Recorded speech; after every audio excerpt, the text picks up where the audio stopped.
What is up, you guys? It's your Gary and Marie back again with that other video for you guys. We're going to be talking about the cruise tips, travel tips that I have, just what I consider a tip. You may have more, which I would welcome you to contribute down in the comments below. But yeah, let's go ahead and get started on these travel tips.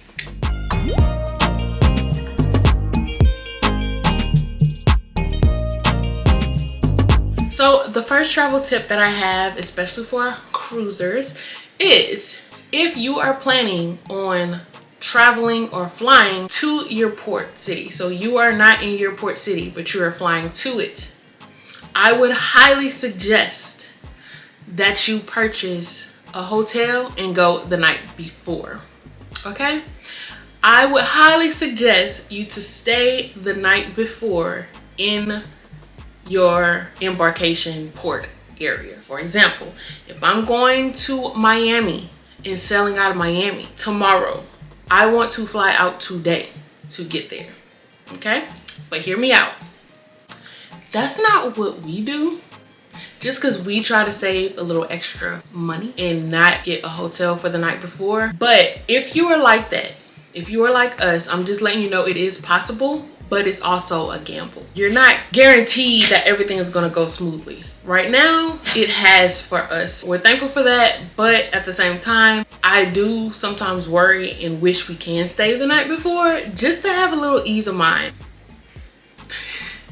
But the way we do it is just the way we do it right now. So until we get to that point, I'm just letting you know it is possible, but it's a gamble. So just be aware of that. You may have or come into problems with the plane, with the flight, but this is going to bring us to number 2, okay? So number 2, if that's how you want to play it, I would highly suggest trying to find a flight that's direct, not a layover. Just because I feel like, I don't know if this is fact, so don't quote me, but I feel like the earlier flights you get, the less interruptions it normally has. When you got your early flight and you going directly to your location, you don't have to worry about a layover. You don't have to worry about that second flight, because that's what happened when we went to New Jersey. We had a layover in Charlotte. What happened was our first flight was delayed a little bit because they needed to put oil in the plane, but we had a short layover in Charlotte. So he had to literally fly quickly to Charlotte. So we got off and was able to run to the next gate and then go ahead and head off. But you don't have to worry about that when it's direct, because as soon as you're on the plane, you're on the plane and you're going to your final destination.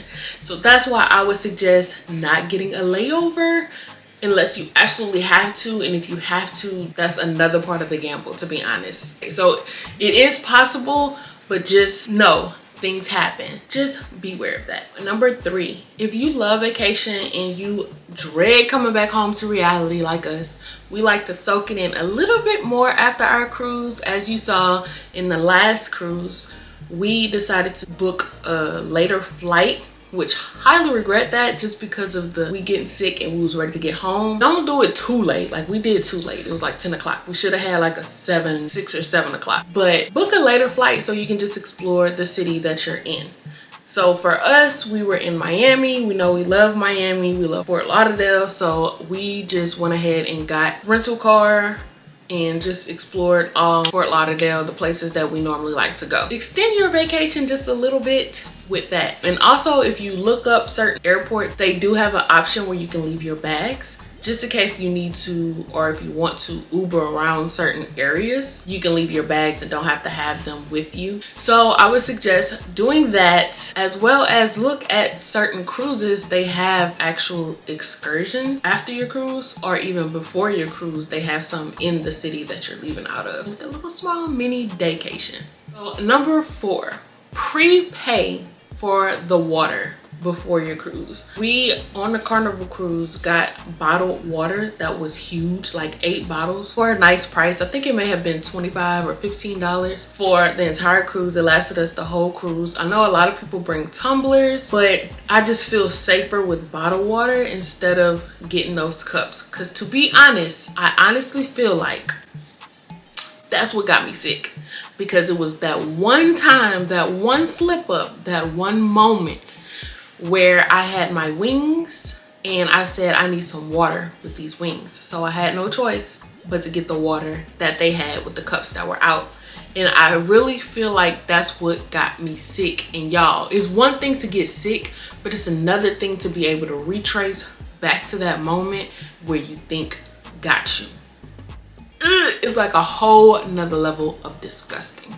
So please be aware of that. Just get bottled water. Bring you a tumbler if you must. I still wouldn't even want the tumbler. Just give me a bottled sealed water, period. Number 5, I talked about this a little bit in my, I think, restaurants review or carnival review, but definitely look at your cruise before you book anything extra, like specialty dining, for instance, because like I said, on this cruise they had so many different options, but you can also eat one time at certain restaurants for free, and then the next time you go it'll be a la carte. So I would say look at that before booking specialty dining or certain places, because you can go and try it out, and if you like it, then perfect, you can go ahead and try to book with them for the next time. Or if you don't like it, you know, okay, well, we're not gonna waste our money on that. So I would suggest definitely looking at that before you go on your cruise to see which restaurants actually offer that. My 6th tip is book everything that you can beforehand. For instance, Teppanyaki booked up until 9 o'clock when we got on that ship. So 9 o'clock was the only option every single day. And 9 o'clock is way too late to be having your stomach stuffed with food, okay? Like 10 o'clock at night, nah, that was too heavy for that. So definitely look at stuff like that that you know you definitely want to go to and book it. Also the excursions, because the excursions go quickly and you only have a certain amount of time in the islands and you want to use your time wisely. So definitely look up different areas that you want to hit up or do if you're not going to pick an excursion. But if you do, please book those earlier before your cruise. Number 7, pack your favorite medication. That's kind of going to be on my essentials list as well, but pack your favorite medication, because you may not have the medication that you need on the ship. Like for me, y'all know I kept talking about Vicks Vapor Rub. That's my stuff. Robitussin. They don't have none of that on the cruise. They had Dayquil, they had NyQuil, so they do have some stuff, but I needed my stuff and they didn't have it.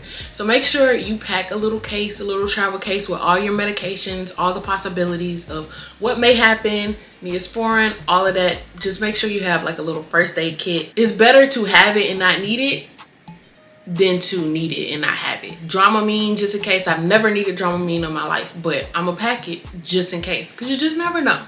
So definitely that should be my number 1, but it's in here. So definitely take heed and think about that before your next vacation or your cruise. So number 8 is mainly for my people who may suffer with sinus issues, allergies, and all of that. I just now found out, like I told you guys in my travel vlog to Jacksonville, that I suffer with aerosinitis every now and then because my sinuses are so bad. Clear your sinuses before you go on your flight.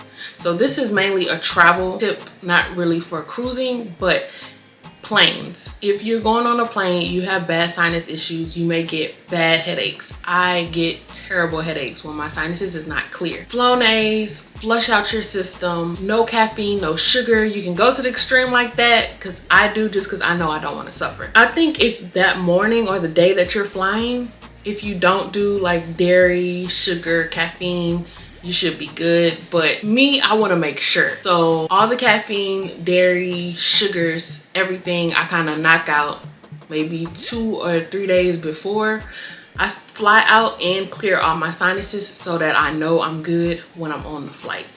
That worked for Jacksonville. I felt no pain, I felt no pressure, and it was great. So that's my travel hack for my sinus allergy people. So I'm also gonna bring this number 9 into my other video. I don't know which one's coming first, the travel tips or the travel essentials, but wear and pack for all weather conditions. Tennis shoes, a sweater, some tights, jeans, just in case, because you just never know. It can get cold at night on a cruise. Some of the rooms may be cold. Just pack 1 pair. You don't really need a lot. I always travel with a sweatshirt, just 1. You don't have to be a whole bunch of bulky things, because you know you're probably going to the islands and it's gonna be hot. But just 1 pair of something comfortable and fallish. And number 10, last but not least, y'all, hear me when I say this, okay? Book the room that you want, because it's not guaranteed that you are going to actually get an upgrade. So we have two instances with this. The first one was when we left out of Jersey on Royal Caribbean Adventure of the Seas. We was taking in all this information about how you can get, you know, a upgrade. We waited kind of to the last minute, called, and they said it was a full cruise. Couldn't do it. So we was like, okay, well, we'll try again when we get on the cruise boat. Did that. Same thing. Full cruise, none of that. We were stuck in an inside room for 2 weeks, dark, didn't like it, and we had a lot of sea days. So we were like, never again will we do that. So this time came around and we're like, okay, for the celebration, we're gonna do an ocean view room. A month before our cruise, we got a call from Carnival saying, hey, there's an upgrade available for a balcony for so much, you know, extra.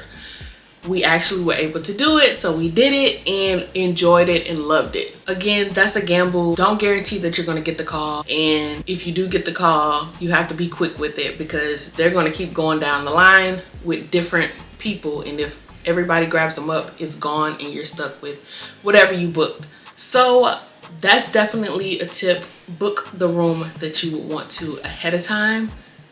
Don't wait for no upgrade, because it's not guaranteed. That is it for my cruise or travel tip video, and I hope you guys enjoyed it. My camera looked like it's doing the same thing it was doing the other day and overheating, so I'm probably gonna have to soon get another camera or figure something out, because I changed the battery and it's still doing what it's doing. We've been having it for a while though, so I'm gonna probably upgrade soon. But again, thank you guys for watching this video. Please subscribe to your girl. Again, we are on the road to 250 subscribers. So please subscribe, comment down below, like the video, and I will see you guys in the next one.